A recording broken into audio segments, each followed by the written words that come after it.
Góðan daginn og verið öll hjartanlega velkomin á hádegisfyrirlestur Þjóðminjasafnsins. Þetta fyrsti fyrirlesturinn á árinu 2019 en við erum nýlega búin að birta dagskrána eins og hún leggst út yfir árið og það gott að kíkja á heimasíðuna. Þar dagskráin aðgengileg undir bara viðburðir framundan og eftir 2 vikur eða 5. febrúar að þá það hún Dr. Steinunn Kristjánsdóttir, fornleifafræðingur, sem ætlar að fjalla dauðadóma og aftökur á árnýjöld. Og dagskráin verulega spennandi núna, þetta vorið. Í dag komin hingað hún Rannveig Þórhallsdóttir, fornleifafræðingur, og erindi hennar heitir Fjallkonan, sér hún hátt og vítt veg, hinsta hvíla konu frá 10. öld á Vestdalsheiði. Rannveig hefur rannsakað gripi og líkamsleifar fjallkonunnar svokölluðu sem fundust við afréttarskarð á Austurlandi í björgunaruppgreftri árið 2004. En þarna við árfarveg á heiðinni höfðu fundist nælur og í framhaldi af því var staðurinn rannsakaður og fundust þá líkamsleifar konu sem taldar frá 10. öld. Og þarna fundust einmitt margar perlur, voru þar ekki hátt í 600, Rannveig? Já, einmitt, einstaklega merkilegt. Við höfum líka fundið fyrir miklum áhuga hérna í Þjóðminjasafninu á efninu og meðal annars frá börnum því að þessi fundur hefur ratað í námsefni 5. bekkjar hjá frá Menntamálastofnun sem útgefið af þeim. Erindi Rannveigar það byggir á meistararitgerð hennar en hún lauk nýlega prófi frá Háskóla Íslands og hún Rannveig hefur starfað sem safnstjóri Minjasafns Austurlands á Egilsstöðum og vinnur núna hjá Fornleifastofnun á Austurlandi auk þess sem að hún einn af stofnendum rannsóknarsetursins Skálanes í Seyðisfirði. Ég bendi ykkur á að í lok fyrirlestursins að þá gefinn kostur á spurningum og þá ekkert annað en bara gjörðu svo vel, Rannveig.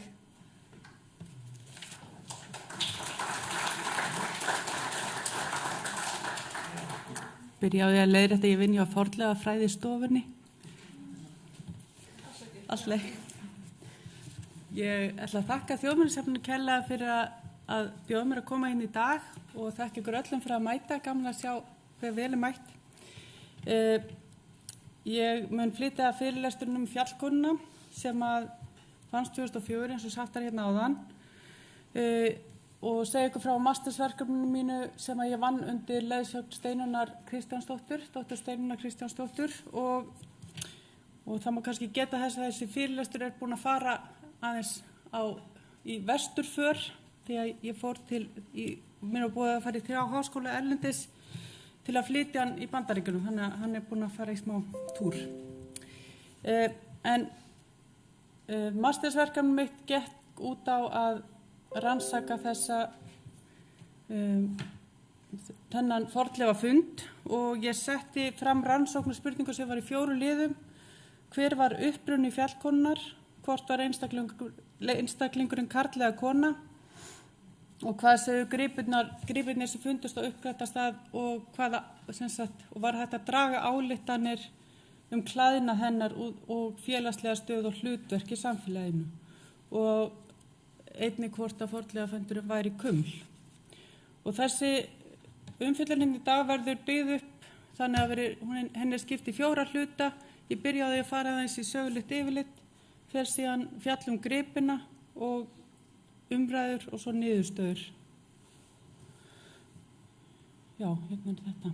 Og ég notaði aðferð sem kölluð síðfræðileg eða postdisciplinary og þannig að í staðinn fyrir að spyrja einhliða spurningar sem að leiða að mörkum hverra fræðigreinar ég að opna mjög viðfangsefnið og leita meðal annars til sérfræðinga sem geta rannsakað fleiri hluti en ég get. Þannig að ég lét gera líka sjálfstæðar rannsóknir. Þannig að ég vann eina önn á Þjóðminjasafni Íslands í nýju rannsóknar- og varðveislusetri á Tjarnarvöllum í Hafnarfirði haustmisseri 2017 og síðan fylgdi ég eftir rannsóknum með því að fara erlendis, fór í háskólinni í Glasgow í Skotlandi og var þar og var að athuga hvort ég fyndi eitthvað svona sem tengdist, sem getur tengt þessu eða hvort það væri einhver tengsl á milli fundir með mörgum perlum og svo framvegis. En ég sem sagt ljósmyndaði alla gripir sem tengdust fundanúmerinu og skoðaði og vigtaði, mældi og skoðaði út frá sjálfsvitund og hlutverk hennar fjallkonunnar. Og já, það var svona grunnstefa að reyna að opna á nýja túlkun og athuga hvort að það var hægt að finna eitthvað nýtt út. En það var sem sagt, ég vann 4 viðauka við ritgerðina, þannig að hún 80 blaðsíður en svo voru næstu 200 blaðsíður í viðbót sem voru þá fundarskrá með ljósmyndum og ljósmyndaskrá af vettvangi úr björgunaruppgreftinum. Svo var skráið perlagerðir og staðsetningu og yfirlitsmynd af vettvangi til rýmisgreiningar til að reyna að átta mig á því hvernig hvort það var þetta að sjá hvernig hún hefði legið og hvernig gripirnir hefði legið upphæði og í viðauka D var skrá yfir aðra gripi til rýmisgreiningar en perlur. Og já, hér má sjá mynd af uppgraftarstað. Eins og við sjáum þá þetta stórgrýtt urð og við Vatnsfarveg og hann upp á Vestarsheiði sem við sjáum hérna á korti. Það rauður punktur hérna þar sem að fjallkonan fannst og þetta í 700 metra hæð og fannst fyrir algjöra tilviljun þegar að Ágúst Borgþórsson og Unnar Sveinlaugsson voru að göngu, voru að skoða virkjunar hugmyndir og rákust á 2 gripi, þarna þess að 2 nælur og þetta þótti mikil tíðindi. Nú hafa maður geta þess að á Hnjúki utan við Haugsmýrar, ef þið sjáu örnefni Haugur, þar á samkvæmt munnmælasögu Bjólfur landnámsmaður hafa verið grafinn.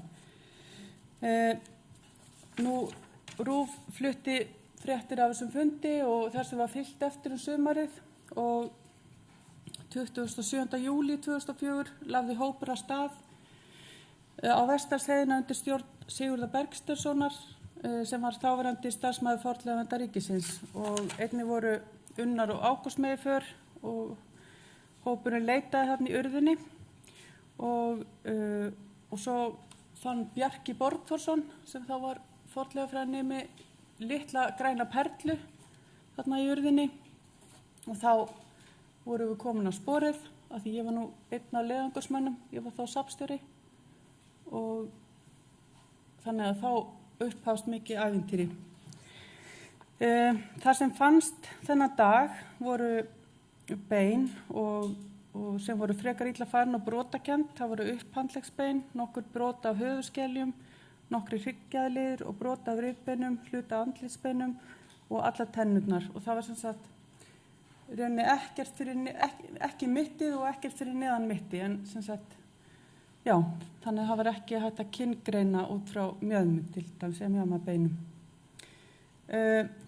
Og Sigurður taldi að farg hefði legið á beinunum vegna skriðunar og skriðan hefði verið á hreyfingu og sem sagt, og þar sem að hluti af líkamsbeinunum vantaði dróðum þá ályktun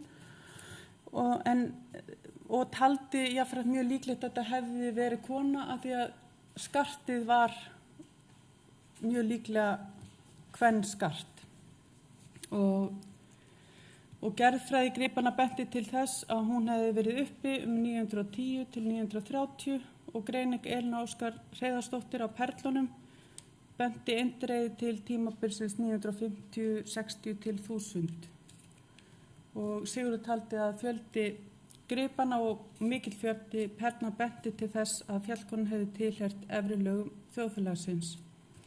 Og í heimildamyndinni Fjallkonan sem að birtist 2013 setti Sigurður fram þá kenningu að fjallkonan ætti margt sameiginlegt með fornleifarannsókn á gröf einstaklings í grafreit í Hólma á Stækan eða svo nefndum Hagbarthólmen í Engelauja í norður Noregi sem skammt frá Lofoten, og þar fannst ríkulega búin gröf og þeir sem grófu hann upp kölluðu hana drottninguna. Og það reyndist margt athyglisvert við þess gröf, til að mynda það að hún var hlekkju niður í útjaðri grafreitsins, og þá kviknuðu hugmyndir hjá Sigurði að fjallkonan gæti hafa verið völva eða seikona, og taldi meðal annars mikil fjöldi perlna sem fannst að uppgreftastað benda til þess, og þar að meðal lýsing í Eiríkssögu rauða á völvu og búnaði hennar. Ég ætla að segja ykkur frá gripunum. Hér má sjá eina brjóstnæluna á staðnum og hér má sjá aðeins, hún kannski skilar sér ekki nógu vel til eitthvað þessi mynd, en þarna er hægt að sjá umhverfið á staðnum betur. Og hér má sjá beinin, það er höfuðbein hann við hlið á kveikjaranum og við hliðin á hnífnum er handleggsbein. Og þetta er úr skútanum. Ég ætla að fjalla núna nánar gripina sjálfa. Brjóstnælurnar voru mjög líkar, þessi hérna og þessi hér, en þær voru ekki jafn stórar, munaði aðeins á stærð, þannig að þær voru þá ekki steyptar úr sama móti. Þær eru bronsi, blý og pjátur í hnöppunum og svo eru þær skreyttar með silfurþráðum og gylltar með blöndu kopars og gulls. Og þær eru að gerð 654 samkvæmt RÍ, 51C samkvæmt Petersen og undirgerð C1. Þær eru samsettur úr 2 skjöldum og efri skjöldurinn er skreyttur með samofnum dýralíkamum. Og brjóstnælur af þessari gerð voru ein af algengustu tegund forngripa allt víkingasvæðið, en þá má segja að þessar nælur hafi verið einstaklega vel unnar og mikið lagt í verkið, eins og silfurþræðir á skrautverki á efraskildi sína. Við skoðun á gripum á Þjóðminjasafninu fannst hár í einu gripana og það var í járnbroti sem er talið vera þorn úr annarri kúptu nælunni, og það fannst í læknum fyrir neðan skúta fjallkonunnar og hefur því líklega skolast það niður. Ef við skoðum hérna skútan, þá voru gripirnir voru hér á þessari leið.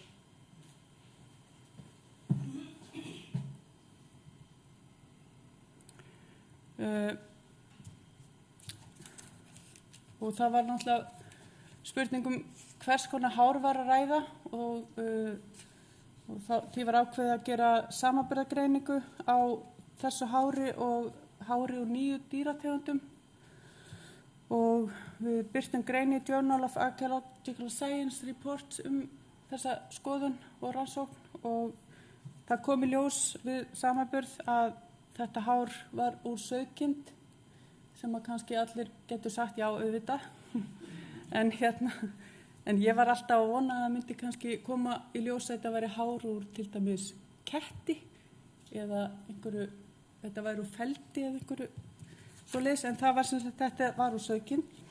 Og með Joe Wallace Walser III, Keisuru Amarat Jónsson og Steinu Kristjánsdóttur þá birtum við þessa grein saman og unnum hana saman, og við tókum hársýni bæði í Húsdýragarðinum og svo á Náttúrufræðisafni Íslands. Og já, þannig að hár sem er þarna merkt A, það er úr, og B er úr sauðkind, og C er hrútur, D er íslensk geit og E er kú, F er karlkyns svín, G er hestur og H og I eru heimskautarefur, J húsköttur, K hreindýr og L landselur. Já, þannig að það. Þríblaðanælan, hún er mjög stór með við aðrar nælur sem hafa fundist á Íslandi og þung og hún er steypt úr bronsi með gyllta framhlið en gyllingu vantar á hæstu fleti skrautverksins. Og þessi næla er í borróstíl og er með 3 dýrahausum sem að snúa trýni að kverkum milli armanælunar. Og síðan er þetta greina á örmunum 2 bandlaga dýr og fugla með kringlótt augu og opinn munn sem flétta saman. Og svo er 2-faldur kantur á nælunni á útjaðrunum sem er einkenni jalangustíls. Þannig að hún er að bæði borró og jalangustíl. Kringlótt næla sem fannst á staðnum er í borróstíl og er af Smikker 128 gerð. Og svo má sjá á bakhlið nælunar, þar er festing fyrir þorn og svo fundust krókar eða eitthvað svona litlir krókar sem að gætu benti þess að þessi næla hafi verið með svona hengi eins og hefur nælur, það eru 2 nælur sem að hafa fundist á Íslandi og eru með 2-faldri skrautkeðju bronsi frá Vaði og Gautlundum. En 2 nælur án skrauts hafa einnig fundist og þær eru frá Kolborgará í Bárdælarhreppi og Þorlótsstöðum í Lýtingsstaðarhreppi. Ómerktur gripur, það var talað það í heimildamyndinni sem birtist 2013 að fundist hefur fiskibein og ég myndi vel eftir því sjálf að það var talað fiskibein á staðnum og ég leitaði þessum fiskibeinum á Þjóðminjasafninu og fann ekki neitt þangað til að ég fann þennan grip sem var ómerktur og ég taldi náttúrulega mjög líklegt að þetta væri fiskibein en bað hana Albínu Huldu Pálsdóttir dýrabeinafræðinga skoða gripið með mér og hún kom og skoða hann með Dinolæt stafrænni smásjá og vísjá, við skoðum hann einnig vísjá og hún reyndist þegar við skoðum þetta betur þá hún komst að þeirri niðurstaða að þetta væri of þungur gripur til að geta verið fiskibein og einnig bara, þetta lítur út eins og fiskibein en er það ekki og reyndist þar að járnútfelling og með aðstoð Söndru forvarðar á Þjóðminjasafninu, Söndru Sif Einarsdóttur, þá röntgamynduðu gripinn og þá kom í ljós að þetta er mjög líklega, lítur út eins og spenna aftan nælu og sýnir allt annað form en það lítur út fyrir að vera utan. En þetta gæti hafa verið aftan á til að mynda þríblaðanælunni eða kringlóttanælunni. Hringprjóll sem fannst á staðnum reyndist síðan vera af gerðinni Vestfold gerð og Glorstad fornleifafræðingur hefur skrifað það og þannig að þetta er norsk gerð af hringprjóni og hann má sjá hann er 12 cm lengt og 12 gram og er sívalur í þversniði og mjókkar í odd á öðrum endanum og það má sjá að það eru oddrunir með grænni spánsgrænu eða sem er grænn af spánsgrænu og sem bendir til þess að hann hefði legið upp við einhvern annan grip sem hefur smitað hann. Einnig fannst hnífur og hann var röntgenmyndaður einnig og ég var að vona að myndi sjást eitthvað skreyti á honum en hann er alveg örugglega ekki með skreyti og bara af mjög svona hefðbundin gerð og er eineggja og hann er 7,45 cm lengt og 27 gram. Og þá það perlurnar. Þær eru svo margar að ef ég ætla að fjalla þar allar, þá myndi það taka allan daginn, hugsa ég sko. Þannig ég ætla bara að sýna ykkur þessa mynd og bara biðja ykkur að gefa ykkur í hugalund og hún sé stækkuð alveg tífalt. En þetta eru semst allar perlurnar. Þið getið skoðar betur, ég ætla að láta hérna ganga ritgerðina, þá getið þið skoðað í viðauka. Það er sem sagt, þetta var stærsti perlufundur landsins og já, hvorki þá fyrr né síðar hefur fundist einn stór perlufundur á Íslandi, 526 perlur og það var mjög gott og nýttist mér afskaplega vel að Elín Ósk Hreiðarsdóttir var búin að gera greiningu á perlunum í ritgerðinni Íslenskar perlur frá víkingaöld með viðaukum perlur frá síðari öldum sem að hjálpaði mér að bæði að skilja betur perlufundin og líka hafði hún skráð hvar þær fundust út frá fundabókum. Þannig að ég gat nota það til að búa til í rauninni rýmisgreiningu.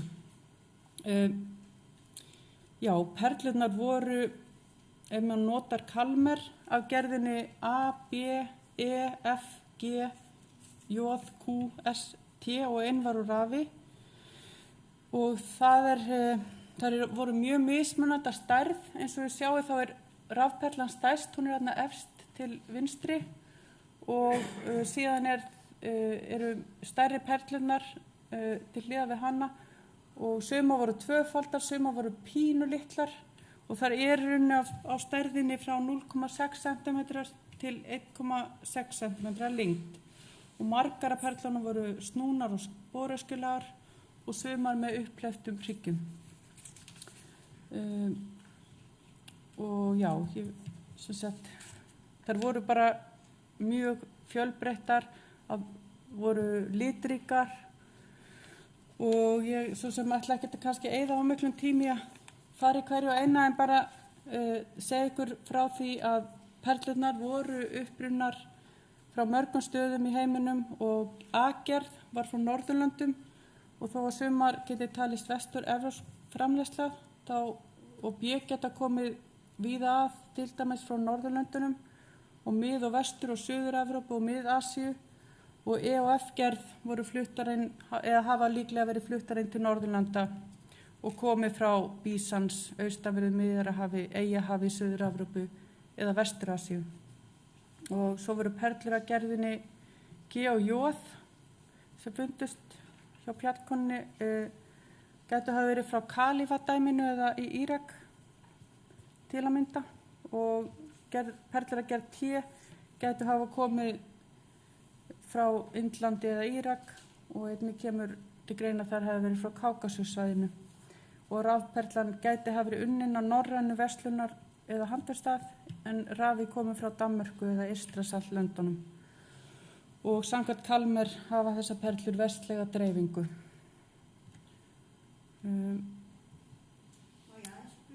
Já.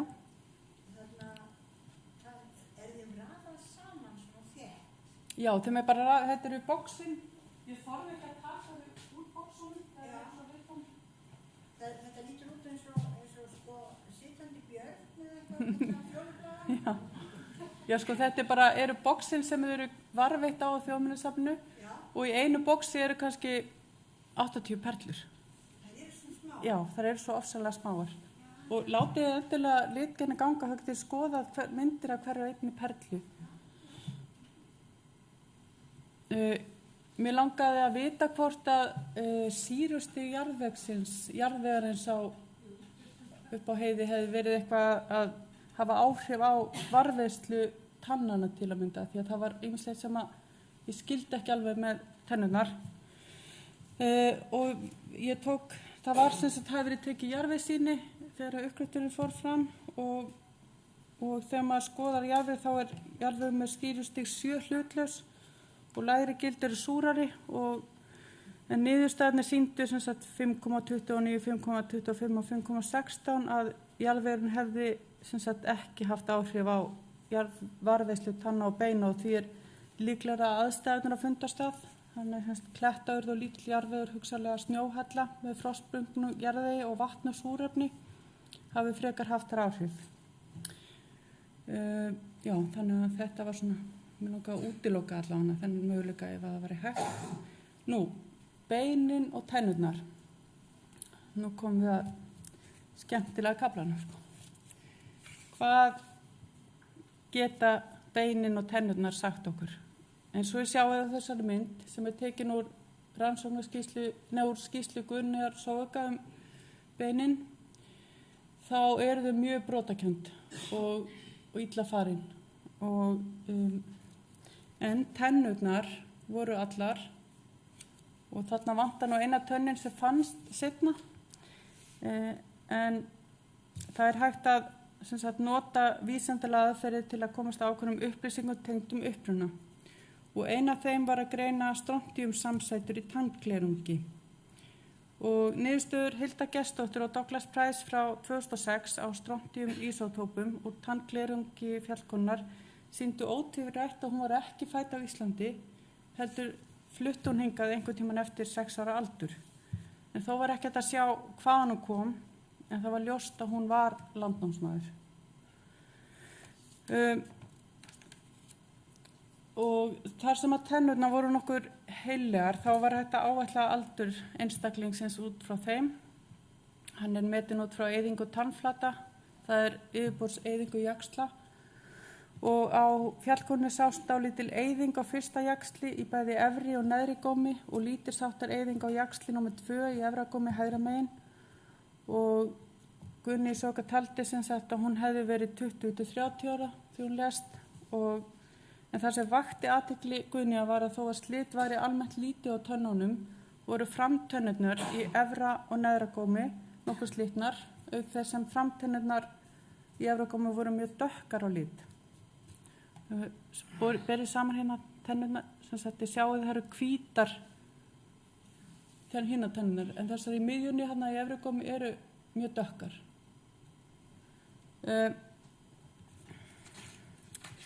Og Guðný taldi það geta hafa tengst einhverjum athöfnum eða venjum sem valda óvenju miklu sliti á afmörkuðum tannflutum, eins og bara ákveðið að tyggja leður eða eitthvað svoleiðis. Og hún hafði einnig punkta hjá sér við skoðun að dökku framtönnar í efra gómi væru líklega sjóvelsipt eða skóflulega. Og hvað þýðir það? Það nú spurningin. Nú þori ég ekki að segja mikið, ég hætt að mér sprengjusvæði hérna, en ég ætla samt að segja það að rannsóknir réttartannlækna hafa sýnt fram á að hægt að sjá ákveðnar vísbendingar uppruna eða sem sagt aðgreiningar í kynþætti út frá formi tanna. Og sagan hefur kennt okkur að fara mjög varlega með svona fullyrðingar, af því að slík aðgreining hefur verið nýtt til að upphefja einn kynstofn á kostnað annars. En þó má velta því upp hvort að nýta megi slíkar vísbendingar til að greina uppruna í fornleifafræðilegum tilgangi ef að aðrar leiðir eru ekki færar.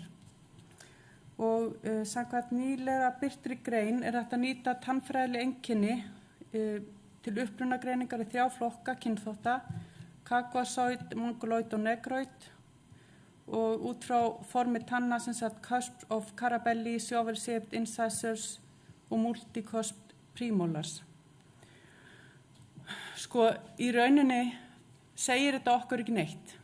Við sjáum að hún mjög líklega með skóflaðar tennur og það í rauninni ekki hægt að draga neina ályktun út frá því annað en að mér finnst að gefa svona vísbendingu að hún gæti hafa verið öðrum uppruna en við sjáum fyrir okkur þegar við hugsum norræna landnema eða. En þetta sprengjusvæði. Ég ætla ekki að segja neitt meira þetta. En ég verð að viðurkenna að ég hugsaði bók Bergsveins Birgissonar Leitin í svarta víkingnum, þar sem hann talaði uppruna í Bjarmalandi og Geirmunteljaskinn og svo framvegis. Og ég velti fyrir mér hvort að það hefði verið hægt að skoða þetta betur og ég fór til íslenskar erfðagreiningar og baði að greina DNA úr tönn og því miður sem sagt svo rannsókn fór fram en niðurstöðurnar voru þannig að það var ekki nógu mikið menns DNA til að það væri hægt að sem sagt, segja til að hvað nú kom því miður og þannig að þetta verður bara einhver getgáta. Þetta áhugavert og við sjáum bara hvort að einhverja aðra rannsóknir í framtíðinni munu leiða í ljós eitthvað annað eitthvað meira en við vitum núna.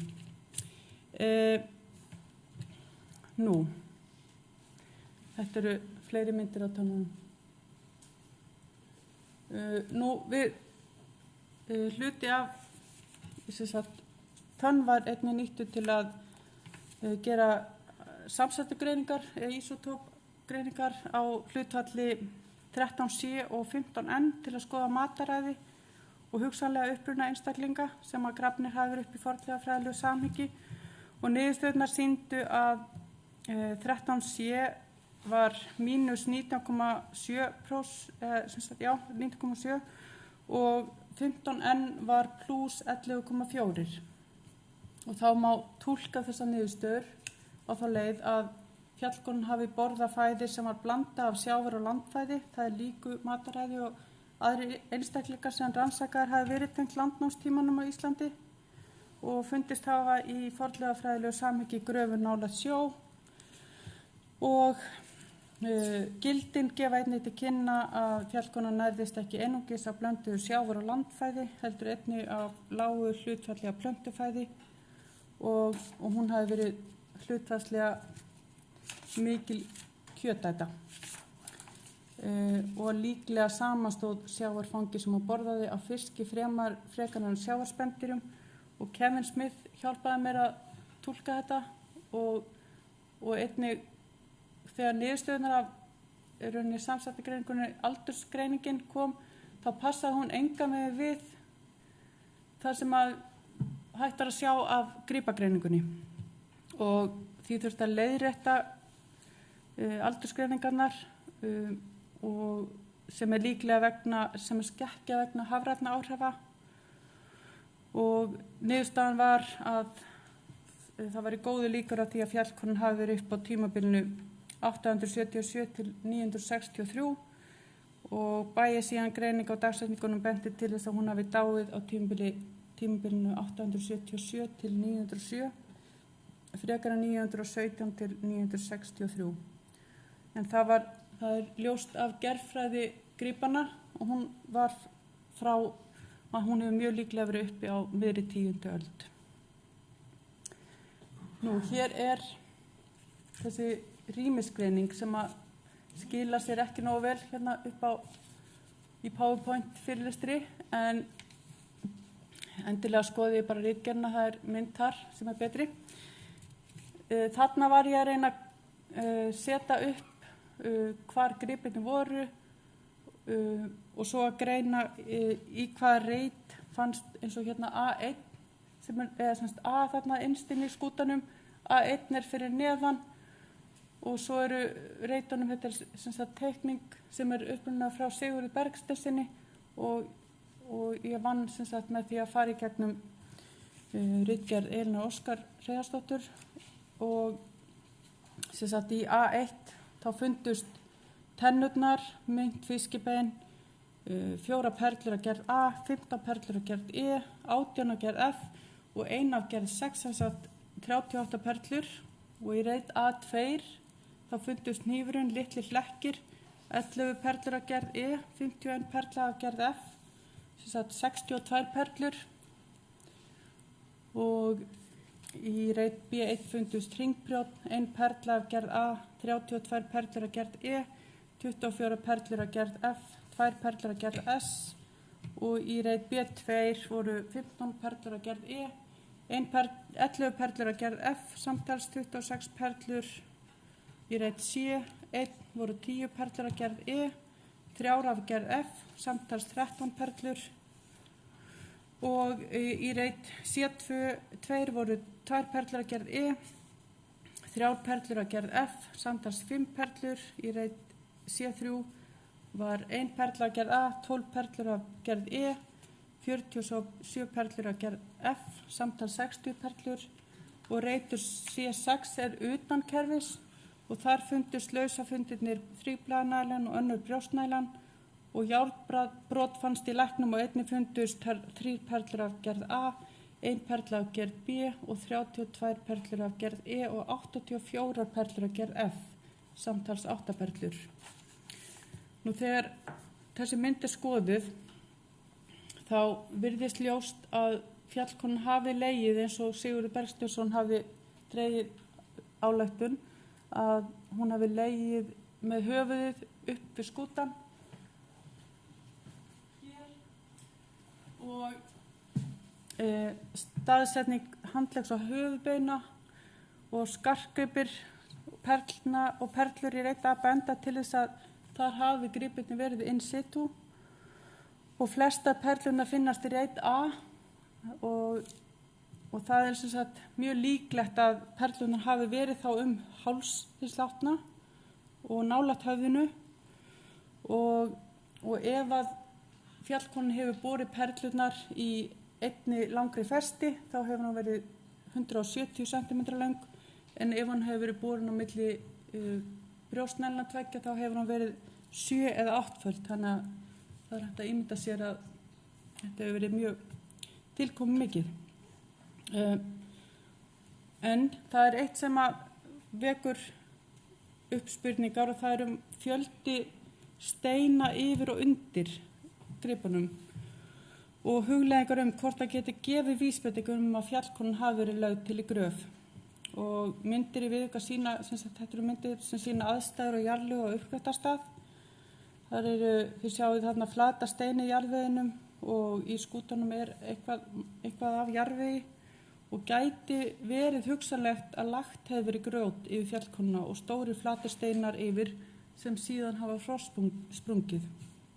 Þó virðist ljóst á uppgreftinum og þeim gögnum sem að er þetta að lesa hann að gripi fjallkonunar hafi verið á hreyfingu til að mynda vegna frosta og þíðu í grjótskriðu hátt við fjöllunum og það má sjá því hve mikilli hreyfingu gripirnir hafa verið. Og perlurnar hafa færst til í skútanum. Til að mynda eru tennur neðan höfuðkúpan, hnífur er langt frá handleggsbeinum og hringprjónn virðist hafa færst til. En já, að fjölda perlna sem eru í reitum næst A, þá má draga þá ályktun að perlunar hafi hreyfst frá upprunanum stað í reit A, sem sagt liggja beint niður á ánni eða af vatnsfallinu og perlunar voru í minna magni í C-reitum en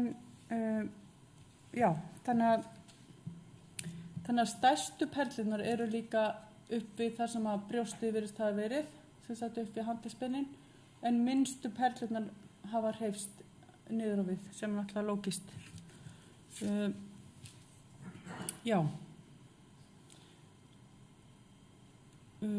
Ég skoðaði aðeins ríkulega perlufundi í vikingaheiminum og perlurnar geta gefið þá vísbendingu til að þær séu gefið bestu vísbendingu hlutverk hennar og ég skoðaði Hagbarthólminn í Noregi sem að ég var búin að minnast áður en þar fundust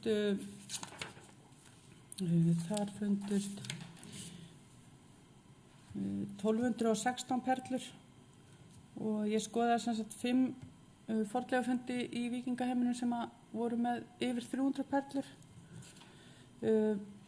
Það sem var áhugavert í þennan fornleifafundi í Hagbarthólmi var að einstaklingurinn reyndist vera karl þegar nánar var skoðað en hugsanlega er það út af því að bein hafa ruglast, það veit enginn. Og gripirnir voru kannski að öðru leyti ekki alveg sambærilegir. Það var ílát úr sápusteini, heklunál, 2 snældusnúðar og vefskeið úr hvalbeini og skífubrýni. 2 brjóstnæljur og hringprjónn af baltneskri gerð. Ég skoðaði einnig fornleifafund í Fjörtoft í Möri og Romsdal í Noregi. Þar voru 365 perlur. Það var bátsgröf og 2 brjóstnælur á sömu gerð af fjallkonan 652 allavega, 3 blaðnæla og 365 perlur og 147 þessum perlum voru undir 3 mm í þvermál. Og svo í Svíþjóð þá fannst gröf með 401 perlu í Kvillinga í Brátstorp í Austurgotlandi en sá fornleifafundur virðist eldri en þessi og svo fannst í Góstrygglandi í Svíþjóð 603 perlur með skartgripum í Kvenngröf og í gröf 508 í Birka fundust 304 perlur en þeir virðast eldri en gripir fjallkonunnar. Og þannig að þegar að þessi gripir skoðar sem eru raunni úr skrá Kalmer ljóst allavega að þessi fornleifafundur þó hann sé einstakur á Íslandi þá hann ekki alveg, það allavega sambærilegir fornleifafundir í víkingaheiminum. Ég skoðaði líka í Bretlandi hvort eitthvað sambærilegt hefur fundist og það fundist engin dæmi fornleifafundi frá víkingatímanum sem voru með yfir 300 perlur. Já, var þessi kona prúðbúin og við getum náttúrulega skoðað það út frá mörgum sjónarhólum eða sjónarhornum. Já, þannig að hefðbundi klæðnaður kvenna í víkingaheimi 9. og 10. aldar talin hafa verið 23 lög af fötum og margs konar efni sem voru fest saman með mismunandi nælum og það hægt að geta sér til það, allavega koma með, getgóttur það að út frá nælunum þá hafa hún verið klædd í ákveðna tegund af fötum. Sem sagt, og við vitum náttúrulega ef við tökum mark á greiningunni á hárinu sem fannst að hugsanlega hefur nú verið í ullarfötum, ullarkjól og hugsanlega með skikkju og verið sem sagt í kjól undir ullarkjólnum sem var festur saman með kringlóttanælinni. En það eru dæmi sem sagt föt úr ull og líni og silki frá þessum tíma í víkingaheiminum ef ég hugsa svona stærra en Ísland. En þegar við horfum á perlurnar og notum til að mynda greiningu Elínu Óskar sem að fjalla gildi haugfjár í perlukumlum í ritgerð þá haugfjárgildi 2-4 fremur fátæklegt, haugfjárgildi 4-6 eru fremur ríkmannlegt og kuml með haugfjárgildi hærra en 6 töldust ríkmannleg og takið nú eftir. Fornleifafundur fjallkonunnar var metin á 31 stig sem alltaf bara hefur höfuð og herðar yfir alla aðra fundi. Og því telst hann vera mjög ríkmannlegur út frá þessari greiningu. Ef við skoðum aðeins þessar hugleiðingar seiðmann eða völvu, ég fer að klára, þá fannst í læra í Danmörku lítill og áhæfur silfurgripur árið 2009 og þarna hefur túlkað að Óðinn sitji í kvenfötum með hugan og munnin og mikinn fjölda perlna. Ég var alveg opin fyrir þeirri túlkun að þetta gæti verið seiðmaður eða völva en ég tel þó eftir að hafa skoðað allavega fornleifafræðileg gögn sem hafa verið notuð til að túlka seiðmenn þá yfirleitt seiðstafur eða belti í þeim gröfum og ég tel ekki líklegt að þetta sé slík gröf, að þetta sé frekar ríkmannlega klædd kona. Ég held ég sé að falla á tíma. Þá er ég að fara hérna í síðustu hugleiðingarnar. Getur verið að þetta sé gröf? Er þetta kuml? Ég var alveg miður mín á lokametrunum því ég var að klára þessu ritgerð af því að þá rakst ég á nýlega birta grein eftir Ásgeir Svestad þar sem að þessi tilvitnun var. Sem sagt úrgrafir. As indicated by the name, they appear in talus or screed deposits as constructed chambers covered with stone slabs, but also as stone piles or cairns or in cavities, and underneath boulders without any constructed grave. Þetta alveg skelfilegt fyrir fornleifafræðing að heyra, eru til grafir án mannlegra vísbendinga, eða sem vísbendinga að einhver hafi verið grafinn án þess að það sé hægt að sjá nokkuð skapað hlut hvort hann hafi verið grafinn eða ekki. Og þetta alveg bara setja allt á hvolf og ég sendi hann tölvupóst og setti bara, getur þú sendt mér mynd af svona gröf og getur þetta verið, og hugsaði þessa hellur sem að, hafaði verið lagðar yfir og þetta sem sagt myndin hann til hægri úr svona gröf þar sem að hefur ekki verið neitt manngert nema að þarna fórn í gröfinni, sem sagt fugl og ég skoðaði þetta fram og tilbaka og var næstu hætti að skilja í ritgerðina því að mér fannst þetta bara allt vera til einskis og ég gæti ekki komist að niðurstöðu og ég gat ekki komist að niðurstöðu nema að ég get sagt að ég get ekki séð að þetta sé kuml, að því ég sé ekki neitt manngert, en svo var ég líka að hugsa, gæti verið að þetta sé úrgraf, sem sagt gröf í klettum og skriðu eins og í Noregi. Ef það væri þannig, þá væri þetta kannski sami, af því að það sama tenging og þetta var alveg bara, en ég get ekki sagt, ég bara get ímyndað mér alls konar hluti og ég get sagt að mér finnst ólíklegt að manneskja hafi verið á ferð og orðið úti, auðvitað gæti hafi gerst, en það hefði verið gaman að geta sagt þetta væri úrgraf, en svona það aðeins meiri líkind á því að þessi gröf sé ekki kuml, sé ekki manngerð og sé, sem sagt, þarna hafi manneskja leitað skjóls í skúta og orðið úti. Þannig að, en það verður gaman, kannski bara leiðir framtíðin í ljós eitthvað allt annað og það verður bara gaman að sjá hvað gerist. En því að þessar grafir, þessar úrgrafir, þær hafa fundist í Varangri, í Finnmörku, Norður-Noregi og hafa verið tímasettar alveg til ársins 900 og til ársins 1700 og 1800 og þær eru bundnar við ákveðin svæði, oft tiltölulega grunnar 1 meter og sem sagt hugmyndafræði sama var að sálin ætti að vera frjáls svo hún geti flakkað milli heima og í steingröfum voru op til hún kæmist í burtu og þær grafir voru yfirleitt við vatn, þannig að ég var bara svona ég get ekki, ég verð bara að vera hérna mitt á milli og ekki að segja neitt, en ég enda á því að segja að þetta væri líklega ekki gröf, en þannig að niðurstöðurnar voru eins og ég hef sagt, hún var ekki fædd á Íslandi eins og Hildur og Bræður voru búin að komast að og ég held ég sé búin að segja allt annað og bara láti máli mínu lokið. Takk fyrir mig.